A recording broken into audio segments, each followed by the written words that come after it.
Hi, thanks for joining us. Today I wanted to talk about um, what I've written of the 10 rules of opening your first three locations. This is going to move real fast. My goal is to be about 25 or 26 minutes. And I've never taught it this way before, so we'll see how we do. If you got to jump out, totally cool. Everybody registered is going to get a replay link sent. And so if you got to scram or you're halfway through and something happens, it's totally cool. We'll send it out to you. But these are the things that as I've expanded, as I've watched people expand, as I've watched companies expand and then contract, or agents go into multiple locations and then shrink, or as I've gone to multiple locations and then shrunk and then gone back into more. Here's what I think like the 10 rules are, especially if you're thinking your first few. These are not the rules if you're going from 5 locations to 10.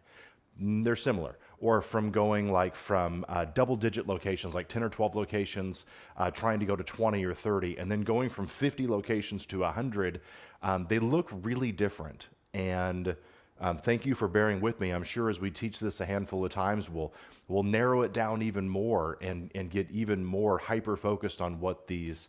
I'd love to have like the 10 commandments of expanding your first three locations. I feel like that's the hardest part, just like getting over that edge, like getting it started, getting it moving.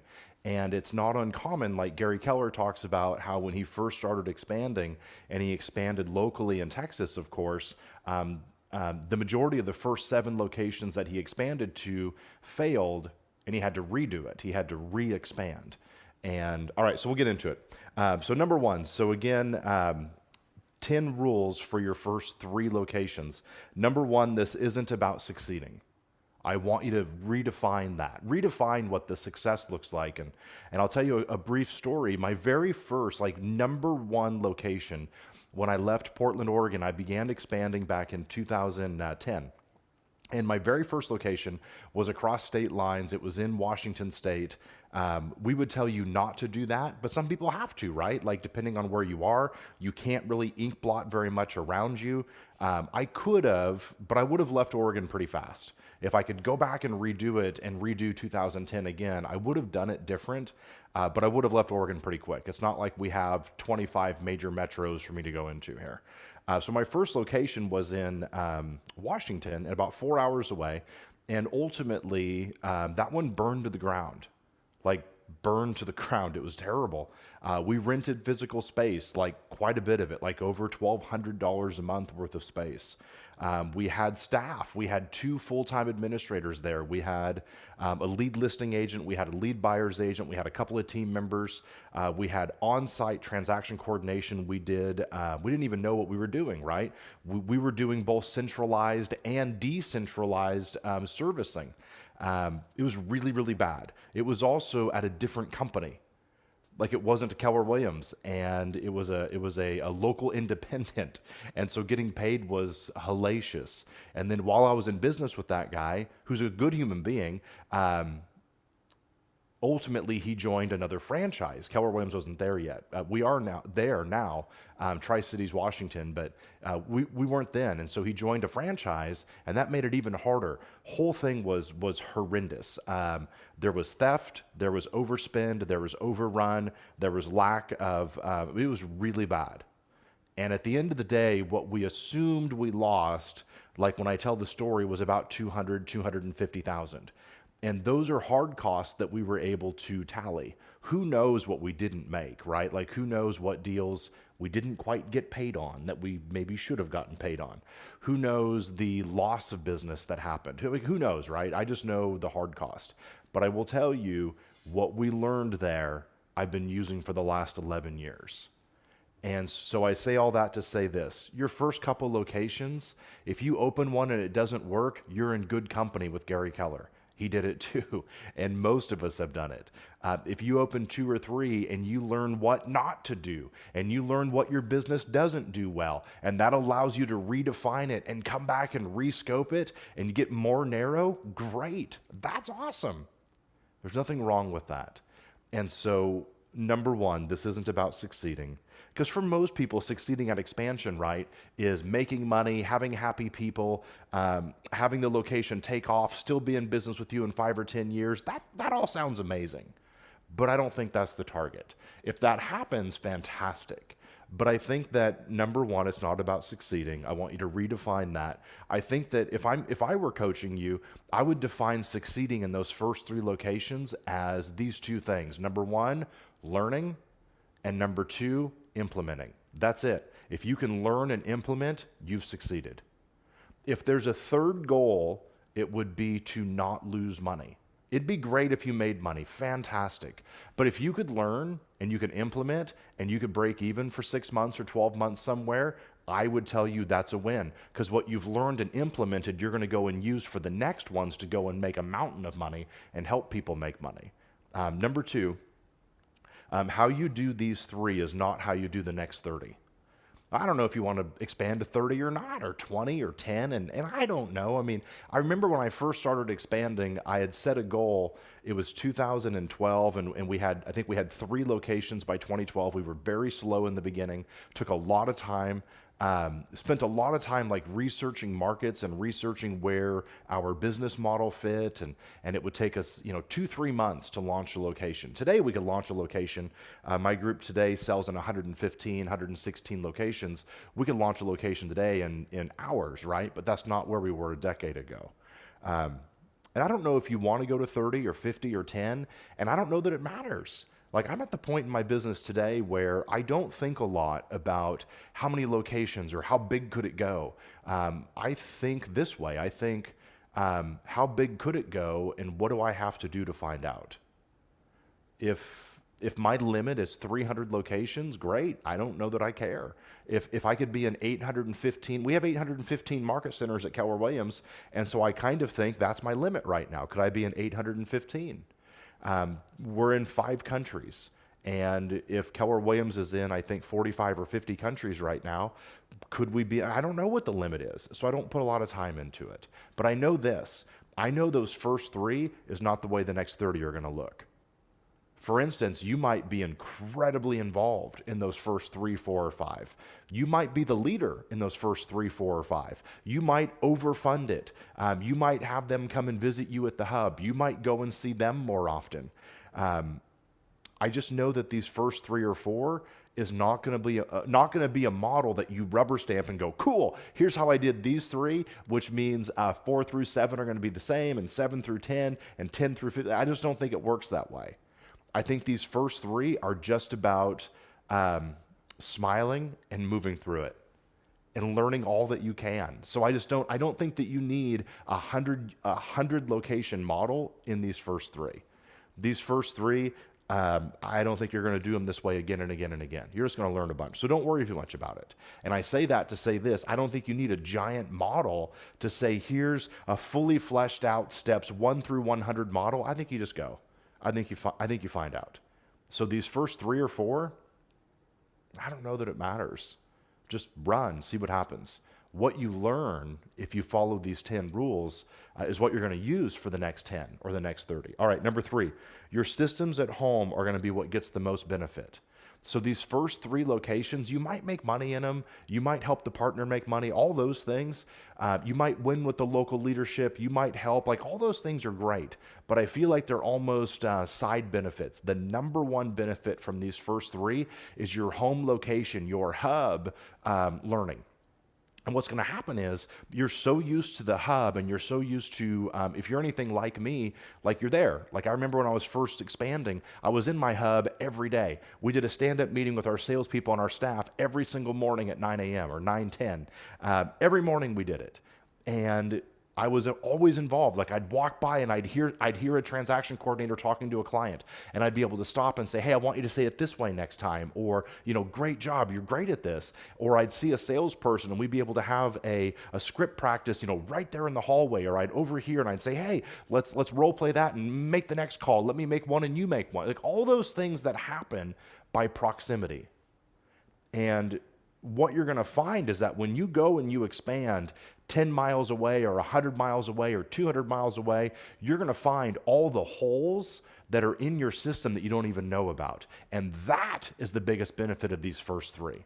So the first 3 locations, even if they're wildly successful by your definition of success, I would tell you as a business, when you look back at 50 locations or 20 locations, what your hub learned, like you're going to look down and be like, oh my God, I thought my hub was pretty good. And it's actually a great big piece of Swiss cheese. It's got holes everywhere.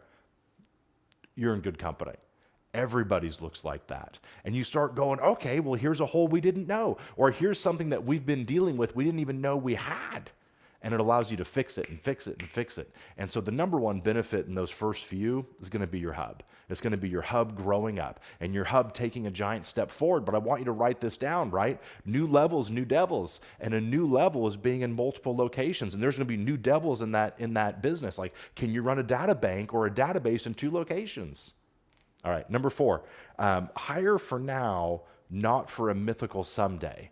Here's what I mean by that. It would be amazing if every hire you made, like every partner you hired or administrator you hired, it would be awesome if every one of those hires was a long-term forever hire.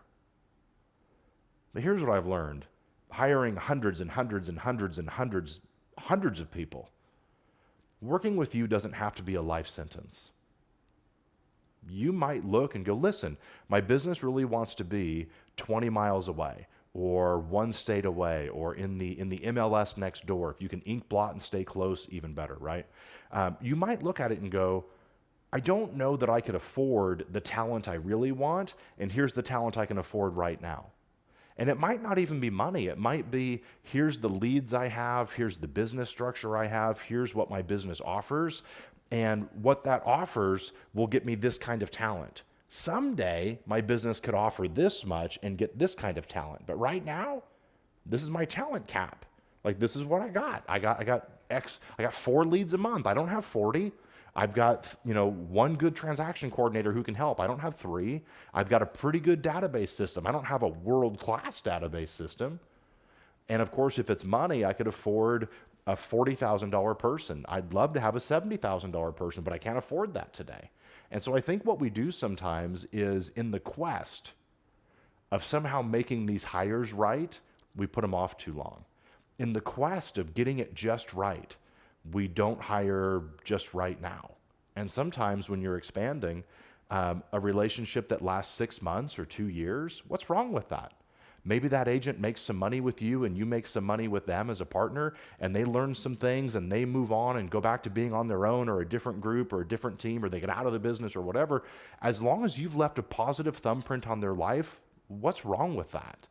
As long as it's a win-win, why are we so worried about someone who, like somebody I was coaching the other day said, well, if I hire this agent, and they were basically doing like a stair step, meaning I don't have enough business in this location to go full expansion, but I have enough business to have a really good like referral agent.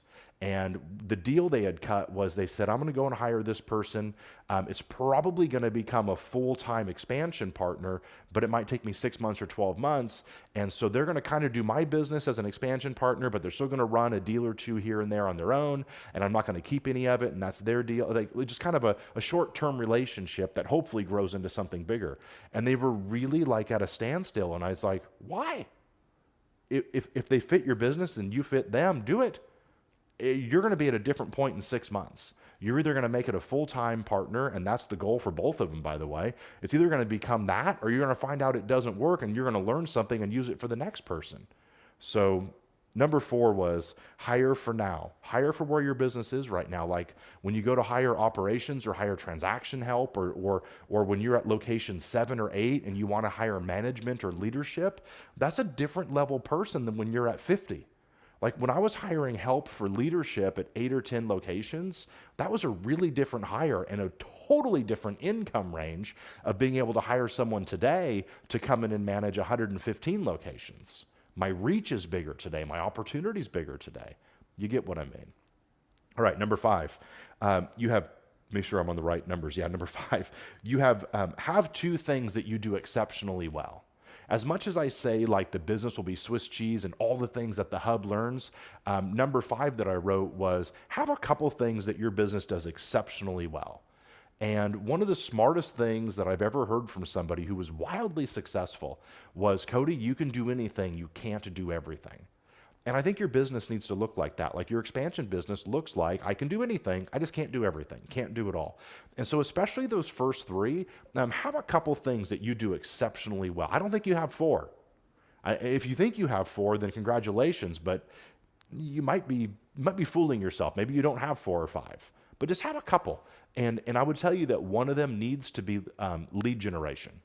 The other one could be operations. The other one could be dealing with a database really, really well. The other could be maybe you're a world-class coach and consultant, and you're going to build an expansion business by coaching and consulting, and you're an incredible leader, and people love working with you, and you can get them fired up and motivated and running, and you can hold them accountable. That's all perfect. Nothing wrong with that. That could be one of them. But I think one of them needs to be lead generation, whatever that looks like. And that might be that your model is finding people that have a 300 or 400 person database, and you are awesome at the database. And you say, listen, you come and work with me, and I'm going to help you get more out of your database with me than you ever could have got on your own. Or maybe you're big on internet lead generation, and you're going to do internet lead gen, and you're going to expand that. Or maybe you're really big with radio, and radio is what drug you into the location next door, and so you're going to do radio ads in the location next. Maybe you're amazing at that. There's 100 things. Maybe you have an amazing system for working your business week after week after week, and you teach that to your partners. A lot of ways to expand, but one of them needs to be lead gen. But have two things you do exceptionally well. If one of those is transaction coordination, okay, nothing wrong with that. But I think one needs to be lead gen. It needs to be that a partner could look down in 3 months or 6 months and go, okay, ultimately I have more leads working with you than I have on my own. Whether you buy it for them, whether you run command for them, whether you hand them a different system, whatever it is, or you just help them use their own. All of it's okay, but they need to look down. If they can't look down and say, it's been 4 months, I ultimately have more leads with you than without you, they're going to question why they're with you. And they probably should. So whatever the second one is fine, but the first needs to be lead gen. But have two things you do exceptionally well. When you look down on location 10 or 12 or 25, you might have 4 things you do exceptionally well. At 115 locations for me today, that's 28 states and 5 countries. I would tell you we have about 5 things or 6 things we do exceptionally well. 5. I wish we had 15. We don't. We've got like 5 things we do exceptionally well. By the way, exceptionally well at 10 locations looks like garbage at 100. And so we've had to upgrade, right? And one up what we thought exceptional looked like along the way. And you will too. A 10 today might be a 2 tomorrow. All right, number 6, set expectations early and often. So the 6th rule is when you're hiring like a partner or you're hiring additional admin or whatever it is that you're doing as you're growing and building, or when you're working with team leaders or market centers who become like one of the what's the right term? Like an extension of your business, right? If you're expanding through the Keller Williams model, those team leaders and OPs and MCAs, like they're an extension of the business at some point. Set expectations early and often. So if you're expanding into a market center and you've cut a deal with that market center saying, listen, if you'll help me expand, or maybe if you have a candidate for me or whatever, I'll come and teach there once a month, or I'll drive over and teach your team meetings every 10th Monday or whatever it is, right? Set the expectation early and often and talk about it again and again and again. Make sure that you're both hitting it. With your partners, if you're hiring an expansion partner and the expectation is, listen, we're going to do 20 contacts a day and we're going to do these things in our business, and by working with me, like we're both agreeing that's the deal. We're also both agreeing we're going to have a bad day. We're going to have an off day and an on day, and all those, like, real life doesn't go away. Real life shows up, man. But set expectations early and often. And when you go to set expectations, if you've got a list of 27 expectations, it's probably too damn long. Like expectations, 5 or 6 things. And it might be how we treat each other. It might be how we communicate. It might be how we talk. It might be like one of the expectations I ran really, really well. I've done lots of things wrong, but one of the things I ran really well when I was running the expansion business directly was an expectation of how we treat each other when things aren't okay. Like, what do we do? Like, what do we do when we're on week number 3 of not hitting our numbers? What do we do when we're on week number 4 of falling short on pendings or escrows or listings or appointments or whatever it is that we're tracking? Like, how do we communicate with each other? All right, number 7, it's okay to overpay. I feel like people try to be too cheap on this. I think it's okay to overpay. Remember, your goal in those first three is to learn stuff and implement stuff. Your goal is not necessarily, this isn't your moneymaker. Like your moneymakers might be locations 4 through 10, or your moneymakers might be locations 4 through 10, and then ultimately later you go back and you fix any money challenges in 1, 2, and 3. You're gonna have them. So I just expected it, and I was completely good with it. But I think it's okay to overpay. If you don't know what you're doing, overpay a little bit. If that means that you're like, all right, someday, like I remember early on, we paid higher than a 50-50 split. And that's okay. And then later we had enough value that we were able to hold to that.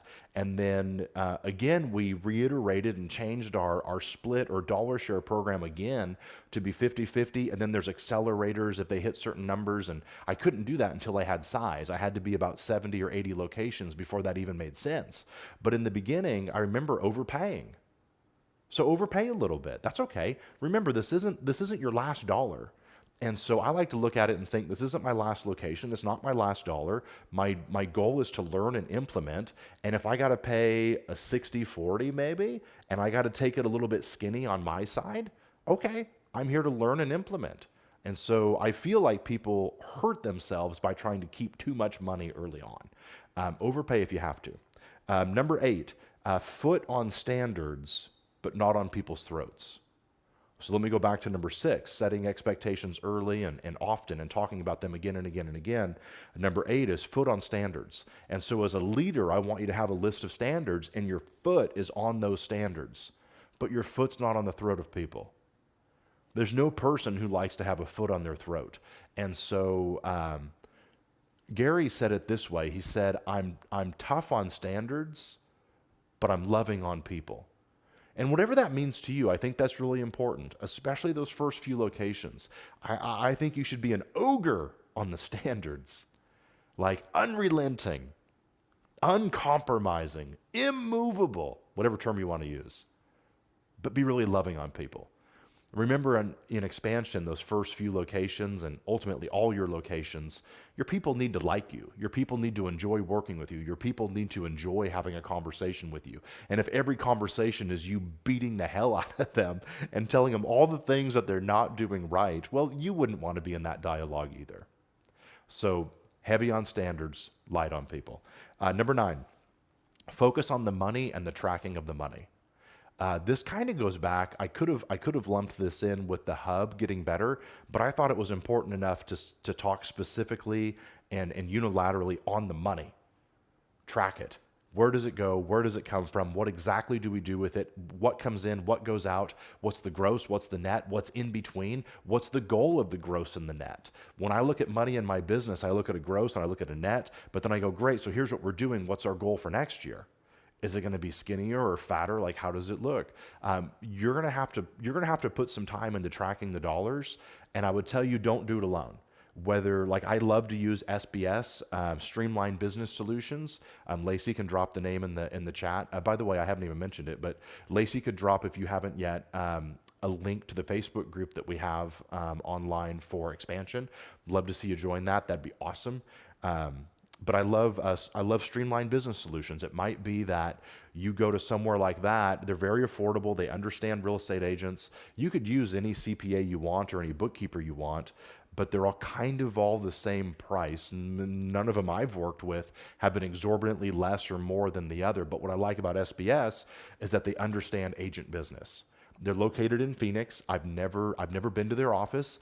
They've come to visit with me, but it's probably been, I don't know, 7 years. It's ran by a husband and wife. It's probably been 7 years since I met with Dave Patiglio directly. We talk on the phone a lot, but my point is track the money. Like, the money matters. In your hub, you probably got a pretty successful hub by probably not tracking the money that close. Like, you kind of knew, you kind of didn't know, like, but you knew the deals. Like, you kind of like, you're like, all right, well, this one's closing and XYZ Street just got pushed, and so money's going to push there. But like, you were real close to it. But the second that you're 2 and 3 locations, you're not that close to it anymore. And you don't know, like, your finger's not on the pulse of the business as directly as when it was you and your hub. Track the money. money gets its own meeting. And I'll tell you, like, one good model for it. I am not the world's foremost expert on running the finances, but I've learned an awful lot of ways it doesn't work.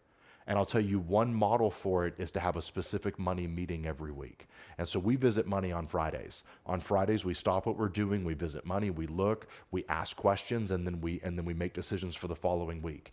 We also pay all of our bills on Friday, which is arduous, right? Like, but we pay every credit card, we pay every bill. I just learned that for me, especially early on, like at 8 locations and 20 locations, like early on, we were spending so much money that if I waited and looked at the end of the month, just at the normal P&L, it was too late to make decisions. And so looking every single week and stopping everything and having just a money dialogue for 30 minutes allowed me to make decisions and be more nimble. And so that's a good model that I would encourage you to go do. All right, number 10, this is hopscotch. And it's going to feel like hopscotch. And your job is to move from one box to the next. That's it. And you're going to feel like you're jumping around a little bit. Nothing wrong with that. That's how this looks.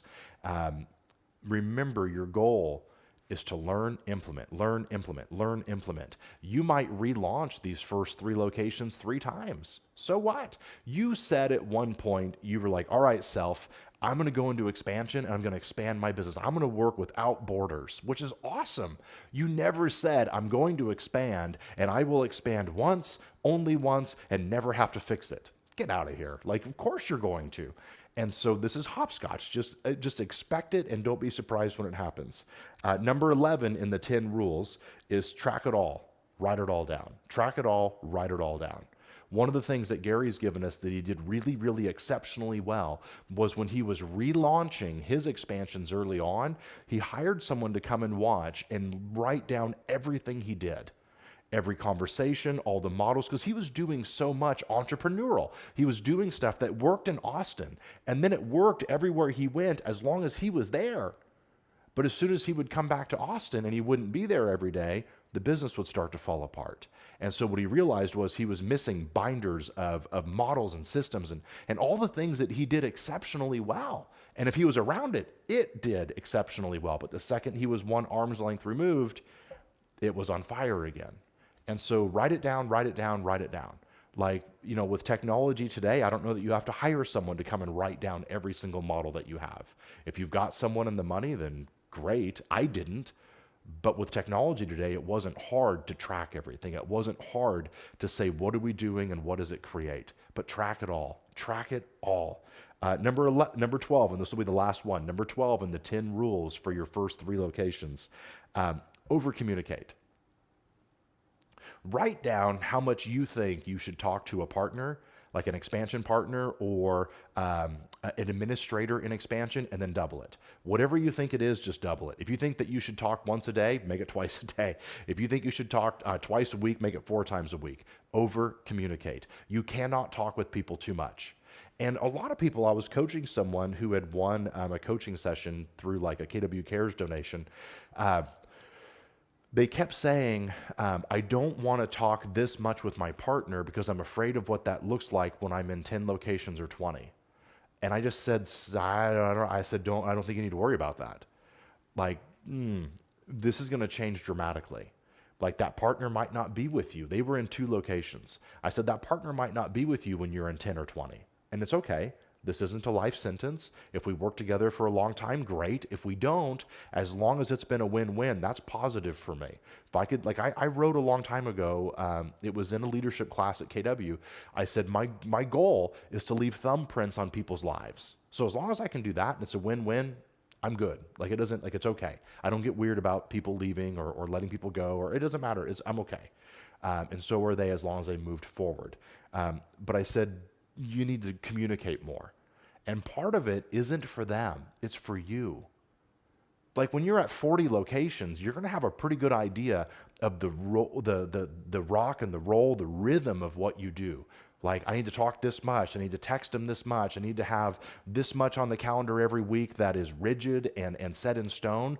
But I've learned over 40 locations, like, here's how much I should just be reaching out to them out of the blue, which is never out of the blue to you, but out of the blue to them, right? Like, you're going to learn that, but you don't know those things right now. And you're also going to learn by the time you're in 10 or 20 or 12 locations, you're going to learn how to say things faster. And you're going to learn how to cut through the noise and get right to it. But right now, you don't know what it is.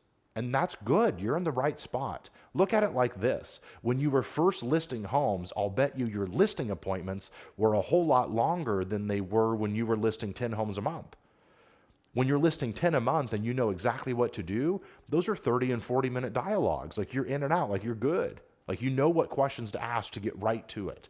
But I remember my first couple of years, man, my listing appointments were really long because it took me a long time to land the plane. Like, it took a long time to get to the right questions. Well, who said this was going to look any different? It's going to look the same. So over communicate, talk more, more emails, more texts, more phone calls, talk more. And part of it is for you to learn how to lead people through this. It's not just for them. All right. I hope you've enjoyed that. That was the 10 rules, which we did 12. That was the 10 rules of your first 3 locations. If we're not connected on Instagram, I'm constantly posting there and putting stuff on there. Cody Gibson 1 is easy. My email is codygibson@kw.com. You can also check out, is it kweso.com?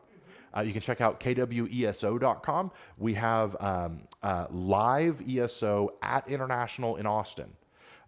It's only a 200-person training room, and so it'll sell out very quick. We don't have a registration link. We should sometime this week, but it'll be December 8th. It's $249.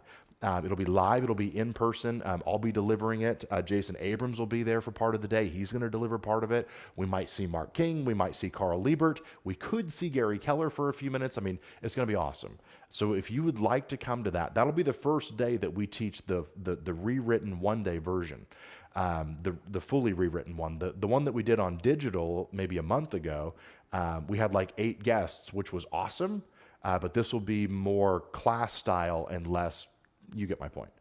It was awesome. But this one will be more like just the book and just the material. But it'll be December 8th. We'll go from, I think it's 9 to 4. We'll go 9 to 4 Central Time. If you want to get on the list for it, just let me know. We don't have a reg link yet, but I have about 10 people that I know that I've said, listen, we'll 100% save you a seat. You're not gonna, it's not gonna be sold out for you. We're gonna make sure you get in. So anyway, all right, that's 34 minutes, 8 minutes longer than I thought I was gonna be. Thank you so much. Hope to see you in our Facebook group. Check out kweso.com. Have an amazing day.